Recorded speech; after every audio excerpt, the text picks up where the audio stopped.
अस्सलामु अलैकुम वरहमतुल्लाह वबरकातुह। आज हम एक ऐसी हैरान करने वाली घटना पर बात करेंगे जो न सिर्फ हमारी अक़ीदा और तौहीद को फिर से समझने का मौका देती है, बल्कि यह हमें इस्लाम की कुदरत और अल्लाह की ताकत को भी महसूस कराती है। काबा, जो इस्लामिक दुनिया का सबसे पाक और पवित्र स्थान है, उसकी हिफाजत सिर्फ हमारी आंखों से नहीं बल्कि अल्लाह की ओर से होती है। जब भी कोई चीज काबा के नजदीक होती है तो उसे अल्लाह की विशेष रहमत और हिफाजत मिलती है। तो आइए इस वीडियो में हम जानेंगे कि उस हवाई जहाज के साथ क्या हुआ और यह किस तरह से एक सबक देता है कि हमें अपनी ईमानदारी, दुआओं और इबादत को और मजबूत करना चाहिए। काबा मक्का की मस्जिद अल हरम के बीचों बीच मौक़ूफ़ है। कुरान और इस्लामी शरिया के मुताबिक दुनिया के सभी मुसलमान सलात के दौरान काबा की तरफ रुख करके नमाज अदा करते हैं। हज के फरीजे के दौरान भी मुसलमानों को काबा का 7 रब्बी तवाफ करना होता है, जिसे तवाफ कहते हैं। इसकी बुनियाद आज से लगभग 1400 वर्ष पूर्व नबी मोहम्मद सल्लल्लाहु अलैहि वसल्लम ने खुद रखी थी। यह पहले ढकी हुई नहीं थी, मगर बाद में इस चौकोर कमरानुमा इमारत को काले रंग की चादर, जिसे किस्वा कहा जाता है, से ढक दिया गया। इसके चारों ओर हरम बनाई गई, जिसमें हज के लिए आए हुए मुमिन अल्लाह की इबादत करते हैं और अपने किए गुनाहों की मगफिरत मांगते हैं। हालांकि ये हैरानी की बात है कि इसे लेकर कुछ समय से मुस्लिम समुदाय में यह मशहूर है कि यदि किसी ने जन्म लिया है तो उसके लिए जीवन में कम से कम एक बार हज यात्रा पर जाना फर्ज माना जाता है। यह यात्रा न केवल इबादत का एक अहम हिस्सा है, बल्कि यह तौहीद और उम्मत की वहदत का सबूत भी है। आइए आज की वीडियो शुरू करते हैं कि आखिर हवाई जहाज खाना काबा के ऊपर से गुजरा तो उसके साथ क्या हुआ। कुछ लोग ऐसे भी हैं जो इस बात को नकारते हैं कि हवाई जहाज या कोई भी परिंदा काबा के ऊपर से नहीं गुजर सकता, मगर हम आपको बता देते हैं कि यह झूठ और गलत नहीं है, बल्कि बिल्कुल सच है। आज तक कोई भी जहाज काबा शरीफ के ऊपर से गुजर नहीं पाया है। उसके बारे में बात करते हुए मुस्तफ़ा ने, जो कि पिछले 30 वर्षों से सऊदी अरब के मक्का शहर में मशगूल हैं, बताया कि मैं पिछले 25 वर्षों से खाना-ए-काबा में सफाई के नाजुक फर्ज को अंजाम दे रहा हूं। मैंने आज तक किसी भी जहाज को काबा के ऊपर से गुजरते हुए नहीं देखा और न ही मैंने किसी परिंदे को काबा के ऊपर से उड़ते हुए देखा।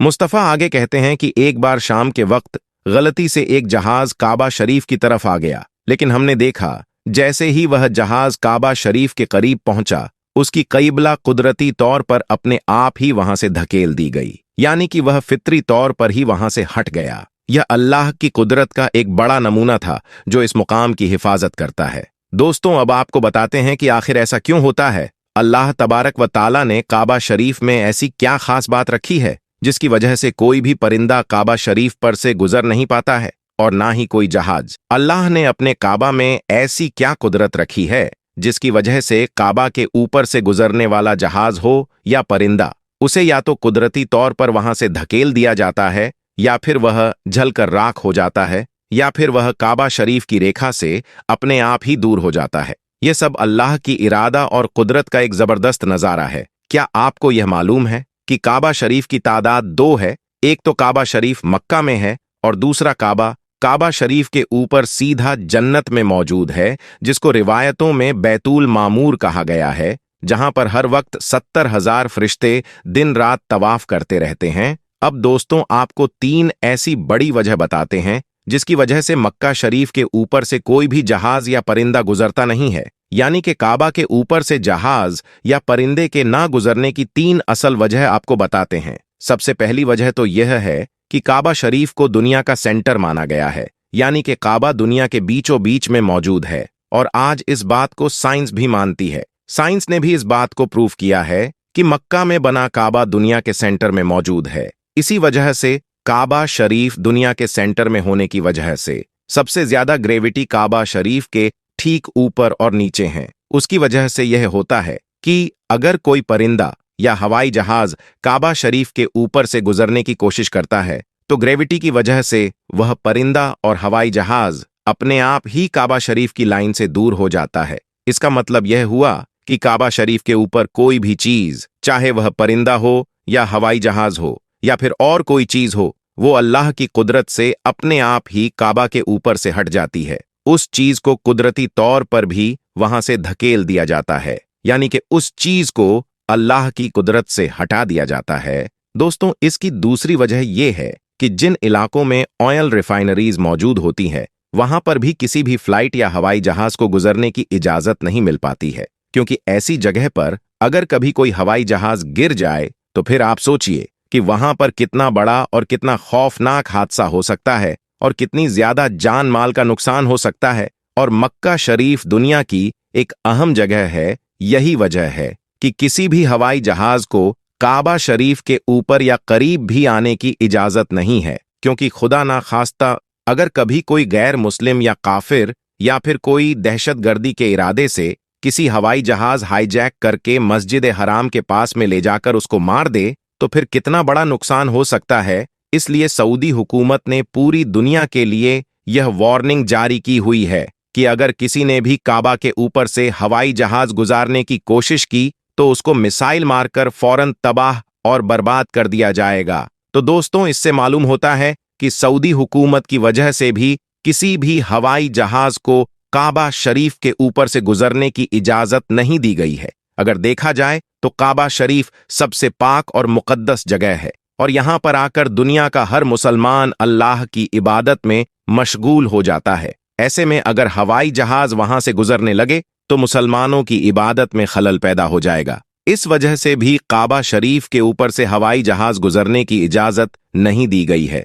उसके अलावा इसकी तीसरी वजह भी बताई जाती है कि आप सभी को मालूम है कि मक्का और मदीना में गैर मुस्लिमों का जाना मना है, यानी गैर मुस्लिम मक्का और मदीना में नहीं जा पाते हैं। इसलिए कोई भी मुसलमान हज करने के लिए या उम्रा करने के लिए जाते हैं तो उनका जहाज सबसे पहले रियाज शहर में उतरता है, यानी कि उन सबको सबसे पहले रियाज में ले जाया जाता है। फिर उन सबको बसों या ट्रेनों में भरकर मक्का और मदीना ले जाया जाता है, क्योंकि अल्लाह पाक ने कुरान करीम ने गैर मुस्लिमों के लिए पाक सर जमीन मक्का में दाखिल होने पर पाबंदी आयद की है। और उसके अलावा भी ऐसी बहुत सी आयतें मौजूद है जो यह साबित करती है कि गैर मुस्लिम मक्का और मदीना में दाखिल नहीं हो सकते हैं। इसलिए किसी भी हवाई जहाज को मक्का की सरजमीन में दाखिल होने से रोका जाता है, क्योंकि हो सकता है कि किसी हवाई जहाज में कोई गैर मुस्लिम भी मौजूद हो और वह गलती से मक्का में दाखिल हो जाए। इसलिए सऊदी हुकूमत ने सख्ती से दुनिया भर की एयरलाइन पर उसके लिए रोक लगा रखी है,